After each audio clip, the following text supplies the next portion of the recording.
నమస్తే, welcome to 99 TV. Jagan vote బ్యాంకుని ఎలా బద్దలు కొట్టాలా అని కూటమి నాయకులు ప్రయత్నం చేస్తుంటే వాళ్ళ ప్రతి ప్రయత్నానికి ఎక్కడో ఒక చోట అవాంతరం కలుగుతూ వస్తుంది. సరే, రకరకాల ప్రయత్నాలు చేస్తారు. ఎలాగూ జగన్ వెనకాల ఒక 15,000 మంది కాలకే సైన్యం ఉన్నారని ప్రభుత్వం చెబుతోంది, పోలీసులు చెప్తున్నారు. ఆయన ఎక్కడికి వెళ్తే అక్కడికి 15,000 మంది గుంపుని పోగేసుకొని మధ్యయుగాల్లో లాగా విధ్వంసం సృష్టించుకుంటూ వెళ్తున్నారనేది ఆయన మీద ఉన్న అభియోగం కూటమి పక్షాలు చేస్తుంది, ప్రభుత్వం చేస్తుంది, పోలీసులు చేస్తుంది. యథాశక్తి ఆయన మీద కేసులు పెట్టడం, ఆ కేసుల ద్వారా జగన్మోహన్ రెడ్డిని ఎక్స్పోజ్ చేసి బాహ్య ప్రపంచానికి చూసారా జగన్మోహన్ రెడ్డి వైఖరి, ఆయన ఆటవిక విధానాలు ఇలాగే ఉంటాయి, ఎక్కడికి వెళ్తే అక్కడ తగువులు ఉంటాయి, ఎక్కడికి వెళ్తే అక్కడ గొడవలు ఉంటాయి, లేకపోతే చావులు ఉంటాయి. ఇది జగన్మోహన్ రెడ్డి మీద కూటమికున్న అభిప్రాయం. అదే అభిప్రాయాన్ని జనాభిప్రాయంగా జనాలకి చెప్పి నమ్మించే ప్రయత్నం చాలా బలంగానే నడుస్తుంది. దానికి తోడు ఈయన వెంబడి నడిచే వాళ్ళు చేసే చేష్టలు కూడా అలాగనే ఉంటున్నాయి. అంటే వాళ్ళ మీద వాళ్ళకి కంట్రోల్ లేకపోవటం, అలాగే ఏది పడితే అది చేయటం, మాట్లాడటం, ఇలాంటివి చాలా సందర్భాల్లో వాళ్ళకి అడ్వాంటేజ్ అయింది. రాళ్ళు ఎసరటం, పరస్పరం తలలు పగలగొట్టుకోవటం, అదే ఒక ఉద్యమంలాగా మనం ప్రకాశం జిల్లా పొదిల్లో చూసాం, అక్కడికి వేసేయింది.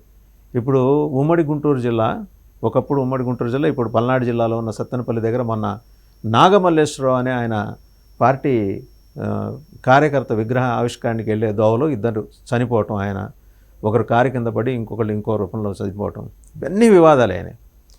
నల్లపాడు మిర్చి యార్డ్ దగ్గర మొదలెడితే మిర్చి యార్డ్లో కూడా ఆ రోజు జరిగిన విధ్వంసానికి గొడవకి సంబంధించి ఈయన మీద కేసు. తర్వాత అక్కడి నుంచి అనంతపురం జిల్లా రాప్తాడు, హెలికాప్టరు అద్దాలు పగలగొట్టే ఒక సుశిక్షితులైన కార్యకర్తలు అని ఈయన భావిస్తారు, వాళ్ళేమో కాలకేసి అని అంటారు అవతల వాళ్ళు పద్దలు కొట్టడం, అదో కేసు. అట్నుంచి ప్రకాశం జిల్లా పొదిలి, డాట్స్ని అన్ని కనెక్ట్ చేసుకుంటూ వెళ్తే పొదిల్లో పొగాకు రైతుల పరామర్శ, చాలా బేళ్లన్నీ వీళ్ళ పాదాల కింద పడి ధ్వంసమైనాయి. మరి పరామర్శకు వెళ్ళాలా, పంట ధ్వంసం చేయడానికి వెళ్ళారో తెలియదు, అదొక కేసు. అక్కడ పరస్పరం రాళ్ళు రువ్వుకోవటం, తలలు పగలగొట్టుకోవటం. అక్కడి నుంచి సత్తెనపల్లి దగ్గర ఆ గ్రామంలో నాగమల్లేశ్వర విగ్రహావిష్కరణ.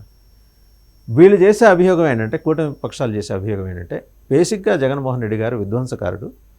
ఆయన తన వెంబడి ఈ గంజాయి బ్యాచ్ని పోగేసుకొని వెళ్ళిపోతూ ఉంటాడు. కానీ ఆశ్చర్యకరమైన విషయం ఏంటంటే 15,000 మంది గంజాయి బ్యాచ్ని ఒకే దగ్గరికి చేర్చి ఎలా తీసుకెళ్ళగలుగుతున్నాడు అనేది, అది చాలా ఆర్గనైజ్డ్. ఆ విషయంలో ఈయన ఆరితేరిన వాడనేది వాళ్ళ అభిప్రాయం. వాళ్ళు ఒక్కోసారి నిశ్చేష్టులు అవుతుంటారు, విస్తుపోతుంటారు, ఆశ్చర్యపోతుంటారు, విస్మయం కూడా వ్యక్తం చేస్తుంటారు. డీజీపీ గారు ఇంతలో నివేదిక కూడా సీఎం గారికి అందజేశారు. మొన్నటికి మొన్న సీఎం గారు కూడా ఒక కార్యక్రమంలో మాట్లాడుతూ ఏం చెప్పారు, ఇలా జగన్మోహన్ రెడ్డి అనే భూతం గురించి మీరు మర్చిపోండి, ఆ భూతం ఇంకా రాకుండా నేను ఒక సీసాలో వేసి బంధించేసి అలా నేలమాడిగిలో పాతి పెట్టేశాను, ఆ సీసా బిరడ ఎవరు తీయలేరు అని.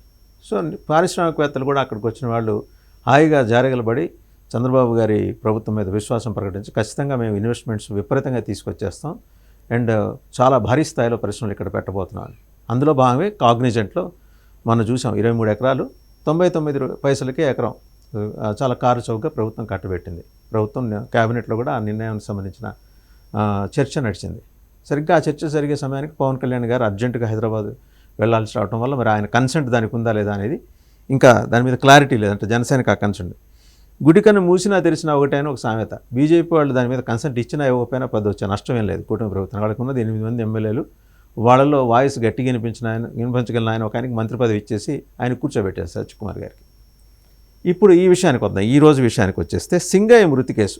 అంటే ఈ సిరీస్ ఆఫ్ ఇన్సిడెంట్స్ అన్నీ డాట్స్ కనెక్ట్ చేసుకుంటే ఎందుకు రావాల్సి వచ్చిందంటే, జగన్మోహన్ రెడ్డి గారి వాహనం కింద పడి సింగయ్య గారు అనే వారి సొంత కార్యకర్త మృతి చెందారని హోంమంత్రి అనిత గారు కూడా విపరీతంగా ఆవేదన చెంది, ఆవిడ ఒక దళితుడు కారు కింద పడినా మీరు పట్టించుకోకుండా వెళ్ళిపోయారే, మీ దుర్మార్గ వైఖరి ఏంటి అని చెప్పేసి ఆవిడ నిలదీశారు.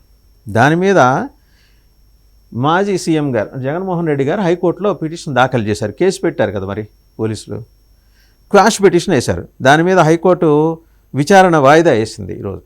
ఎందుకు? ఈ కేసులో జగన్తో పాటు ఇంకా కేసు నమోదైన వైసీపీ నేతలపైన కూడా ఎలాంటి తొందరపాటు చర్యలు తీసుకోవద్దని చెప్పేసి పోలీసులకు డైరెక్షన్ ఇచ్చింది హైకోర్టు. ఈ కేసు విచారణని వచ్చే మంగళవారానికి వాయిదా వేస్తూ నిర్ణయం తీసుకుంది.